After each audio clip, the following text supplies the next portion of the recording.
everybody. Welcome back. Thank you for joining. Just going to gently close down our eyes, taking a deep breath in and release. Opening up our mind and our hearts to the universal wisdom, the universal love that flows through us and around us. Aligning ourselves with our higher self. Allowing ourselves to bathe in this love.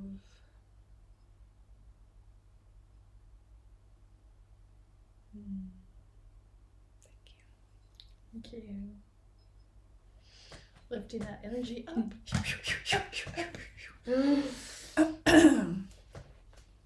Okay. Okay. Alrighty. Energy. So when we had dinner a couple nights ago, I caught so there'll be times throughout my day where I will feel like a heaviness in my eyelids, and it'll feel like I should just go to sleep, but I know that's me allowing my energy to drop, right? So then I'll start saying positive affirmations to myself, and that lifts it back up, and then I no longer have that feeling anymore. But when we were out to dinner, we were with these ladies, the conversation was pretty not positive, and I was engaged in it. Oh my gosh. I just was like, I could feel it was like, I was like, holy moly, I need to stop talking, because my energy was so heavy. My eyelids, because that's where I feel it first. It's like the eyelids just feel really heavy. And so then I know it's me. That's not people draining my energy, because people do tend to say that, because if I said that, that would say I had no power. But I always have the power. I chose to engage myself in a low frequency conversation, and I immediately felt it, and I kept engaging in it, and I kept feeling it, and I could have laid down there on the bench and just went right to sleep. But instead, I said nope, and disengaged that conversation, started telling myself my affirmations, everybody's love and light, whatever I was saying in the moment. Turned to you and started talking to you, because you really help lift that energy when you do. So it's just, you're not a victim. People can't drain your energy. You're allowing your energy to be drained because you've engaged in a conversation that's of low vibration.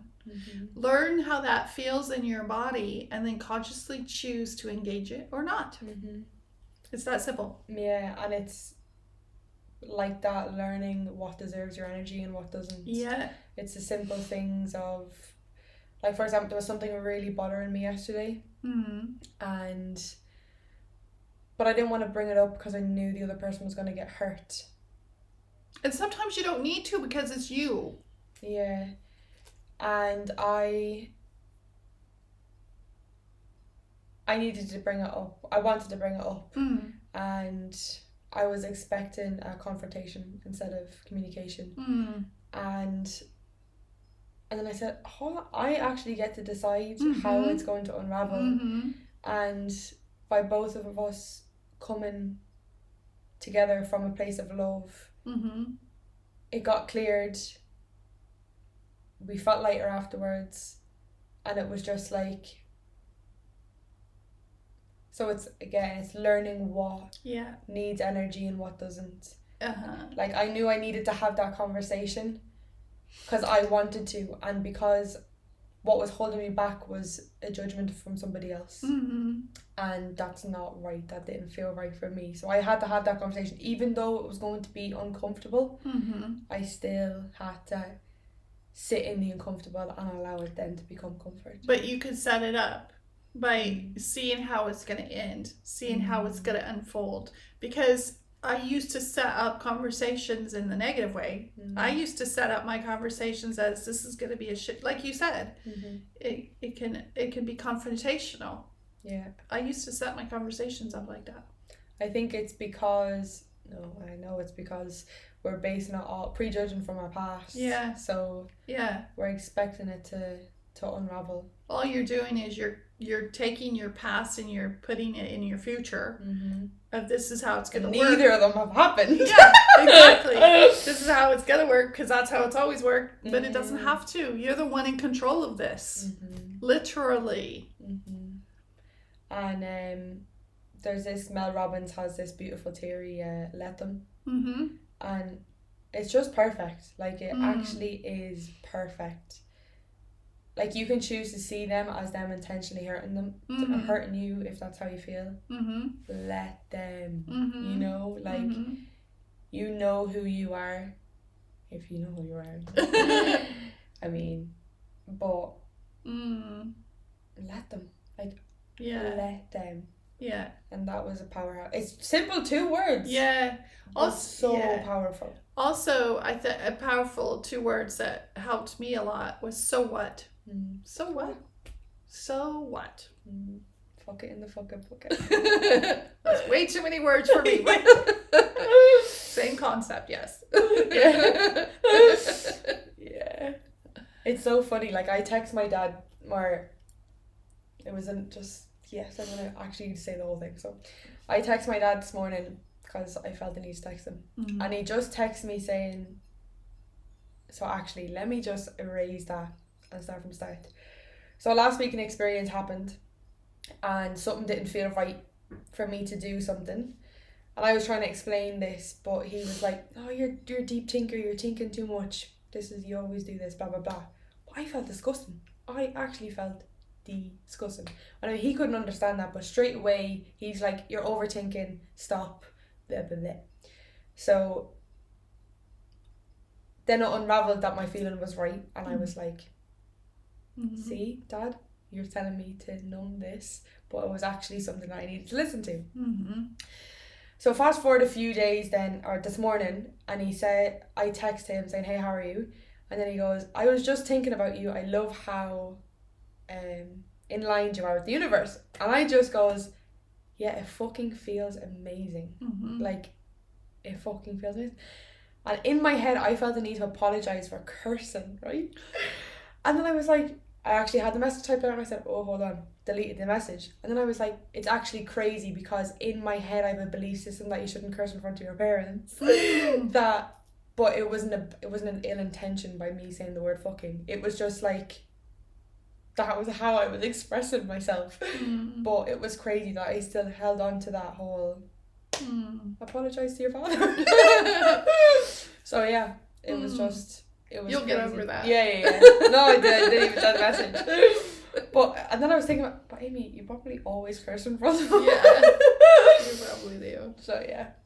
That's good. Yeah. It's nice when it's reflected back to you, the work that you've put in. It's really worth it. Yeah, no, it is. And it feels like I can't, that feeling, how it feels to just simply smile. Yeah. Like, I genuinely, it was like, since I've stopped drinking and drugs, I've actually, the sensations have become a lot more multiplied, or you can feel it more.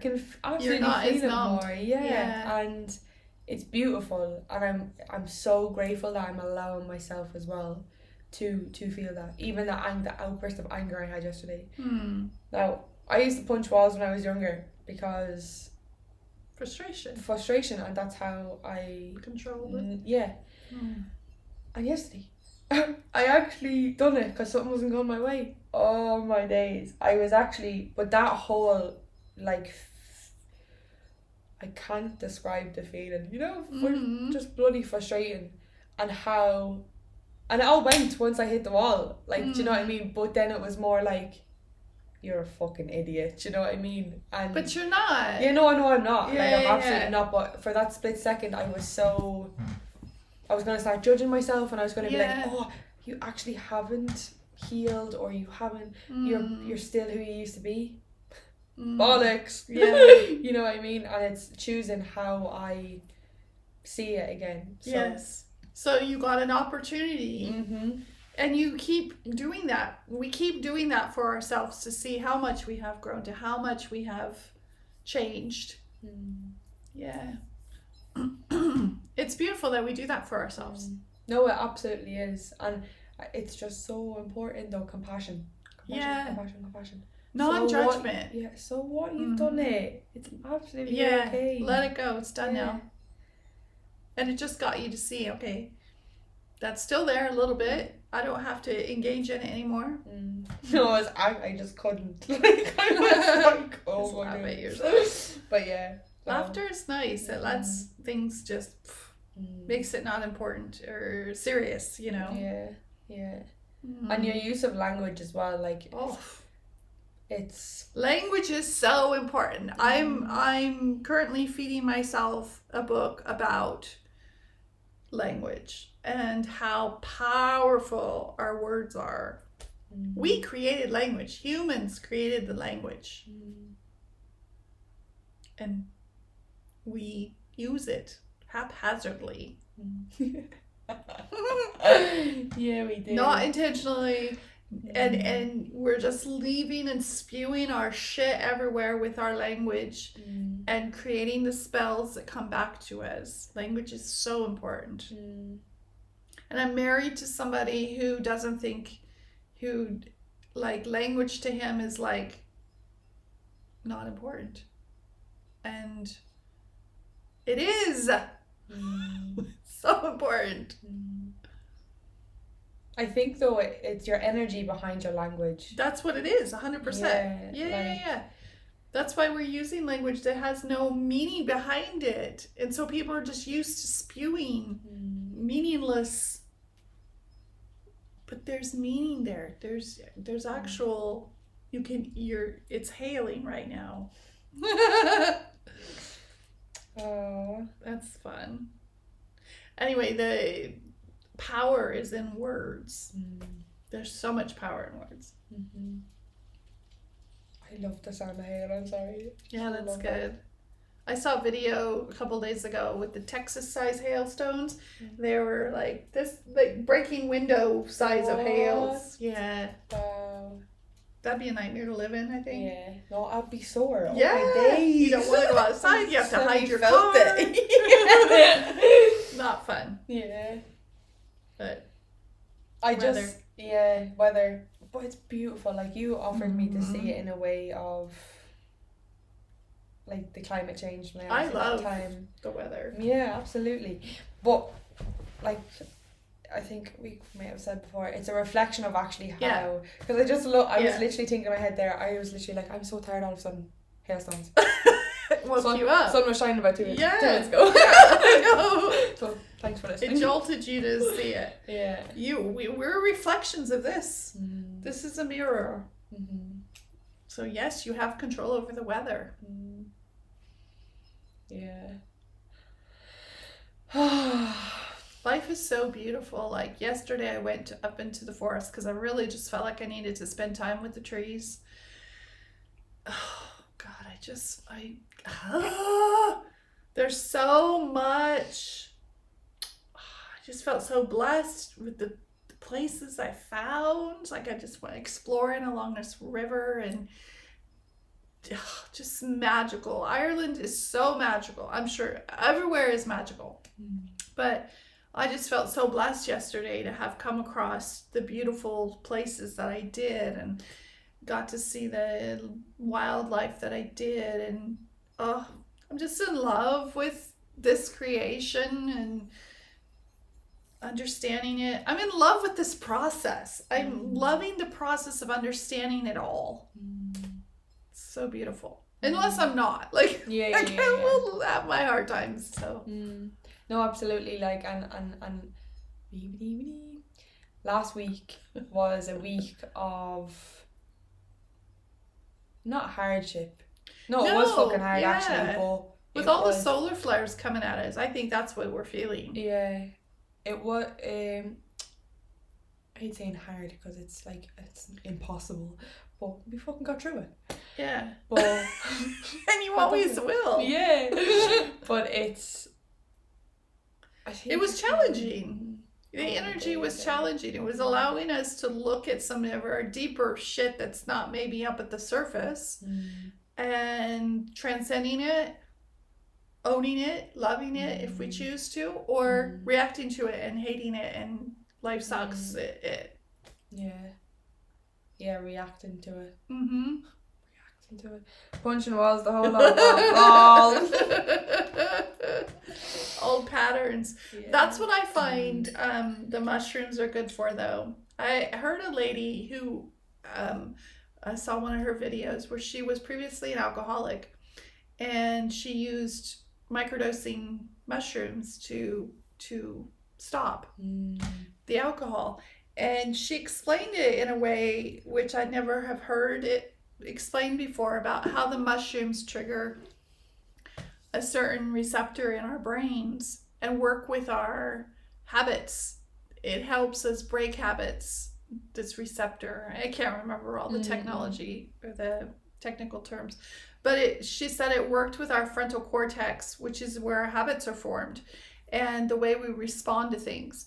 And the shrooms actually work with reprogramming how you respond, allowing you to see things differently, which is important. And I have microdosed quite a few times for a few weeks at a time and then off. Haven't done it for a while, but I do believe that the shrooms are a great permission slip, if you can believe in them, to help shift, change, look at things differently, because that's what it takes to create real change, is to look at something differently. Yeah, absolutely. And feeling the fear and doing it anyway. Yeah. Because, and it actually makes sense why people fear mushrooms so much, is because they can absolutely change your life if you can allow them to. Yeah. And change is inevitably scary. Yes. But you don't, like, microdosing a mushroom, you don't feel it. But it's still doing the work. I think it's giving yourself that time and just knowing that you're deserving of that. Like, because even breath work for me, like, like, it's really allowing my nervous system to calm the fuck down, you know, and that has helped me to observe instead of react. Do you know what I mean? So there is so many of those permission slips. Yes. And that's what they all are. You just find what works for you. Absolutely. And they all do, all do the same things, but you all get to the... Yeah. It's all about understanding yourself. Yeah. It's all about realizing yourself. It's all about who you are. Yeah. There's a lot. There's billions of... Everything is a fucking permission slip, really, when you look at it. Like, even as recording this. This is a permission slip to talk to... I don't know, somebody. To each other. To each other. We're just spicing up with camera. Right? A little spice in it. So funny. I missed her so on. You know what I've loved? I don't know if I've said this before, but I tend to repeat myself an awful lot. Which is fine.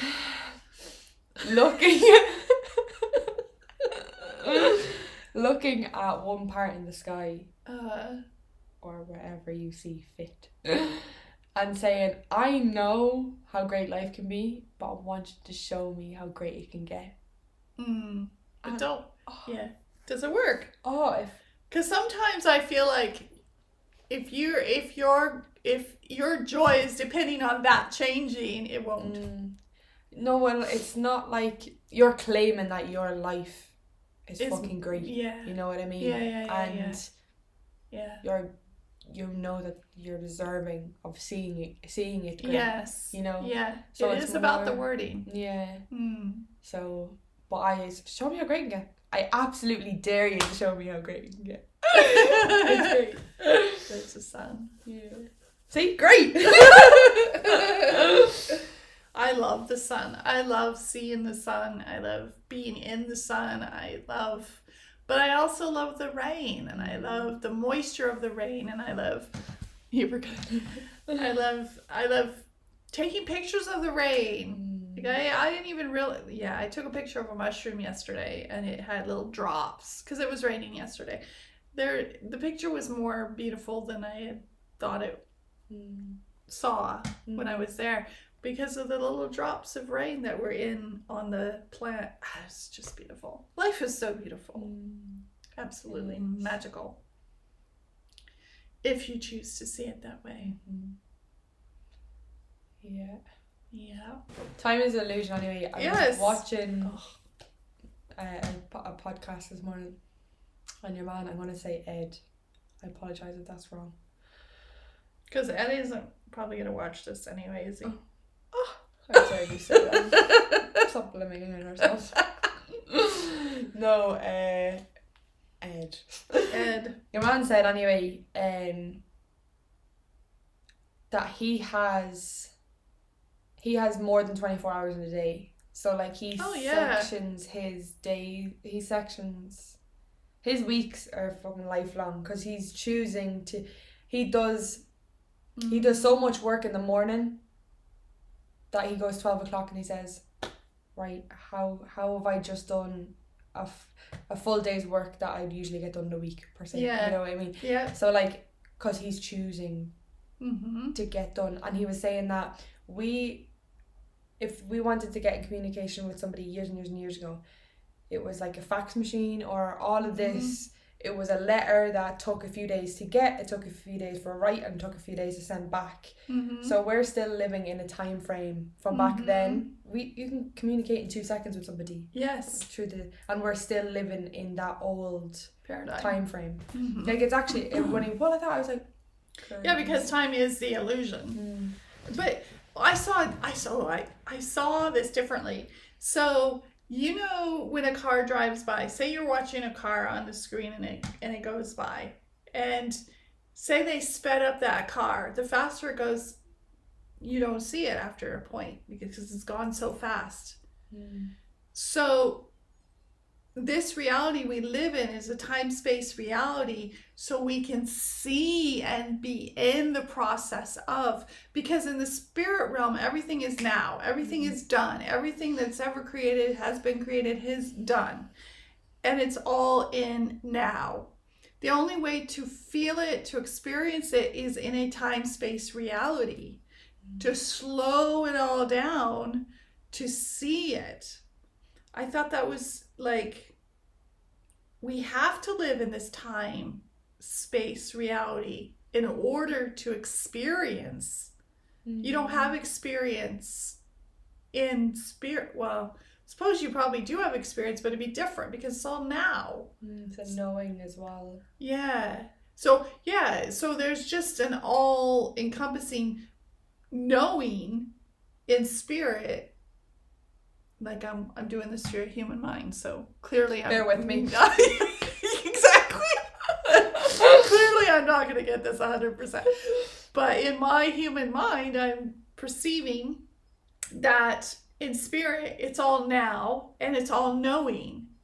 But the process of how it got there is here.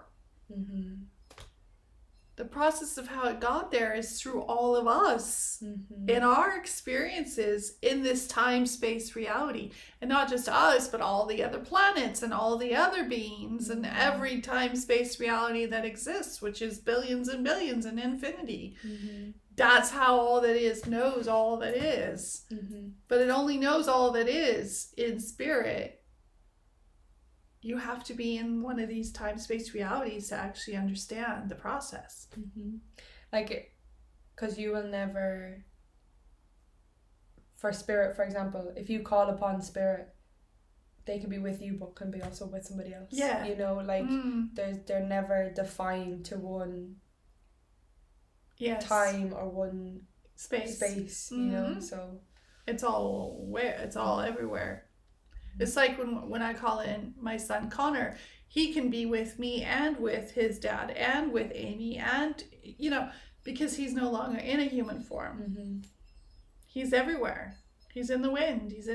He's everywhere. Yeah. It just gives it a different perspective and a different way of looking at everything. And granted, you know, I'm so limited in what I know, even though I am an unlimited being, I'm still learning what that means and what that looks like and how that feels and tastes and all of that deliciousness. The juiciness of it. I was fucking waiting. I had to say it because I knew you were waiting for it. The juice. Thank you. Oh, stop. And see, language, like, for, like, you can say a word, but for me, it means something completely different. Like, and how you're free-nillily saying it. So perceiving things due to experience. No, but it's actually that's good. No, but I have linked, like, not that I'll never, but you'll always say juiciness, but I have linked it to this bond between the two of us that I will always laugh, you know what I mean? It's like, you know, if you hear a song from years ago, it's not actually the song or the lyrics or the frequency that's triggering you, it's the memory you had while listening to that song. So when I listen to that word, it's triggering. I don't fucking know. So the body's powerful. Yeah. That's funny. Yeah. It's good. No, it is. And I just love as well how we hold on to memories. In turn, like, for example, I felt called to go where Ryan jumped in front of the train. I felt called just to go sit by the tracks. And they had it beautiful. Like, they really, it's their his family has it just gorgeous. I was just sitting there and I was just like crying, but not like sad crying. It was just like I just needed to sit here and just you know, just release. And then I got back into the car and I just felt super drawn to listen to the song that was played at his funeral. And of course, hysterically crying, like hysterically. And the lyrics are so powerful, like they're just perfect. But I have linked that memory to me sitting in the crematorium, you know, listening to the song. Do you know what I mean? And then Ryan was the one who showed me the song originally, so it brought me again to another memory of the two of us sitting in the room, listening to this song. You know, so it was all, my body had on to these memories for me to cherish them when they were no longer able to be in fruition. So it's really beautiful, and I love how the body does that. Super. And obviously that's just a positive. What's the negative I can't think of right now, but don't want to eat her wherever you are.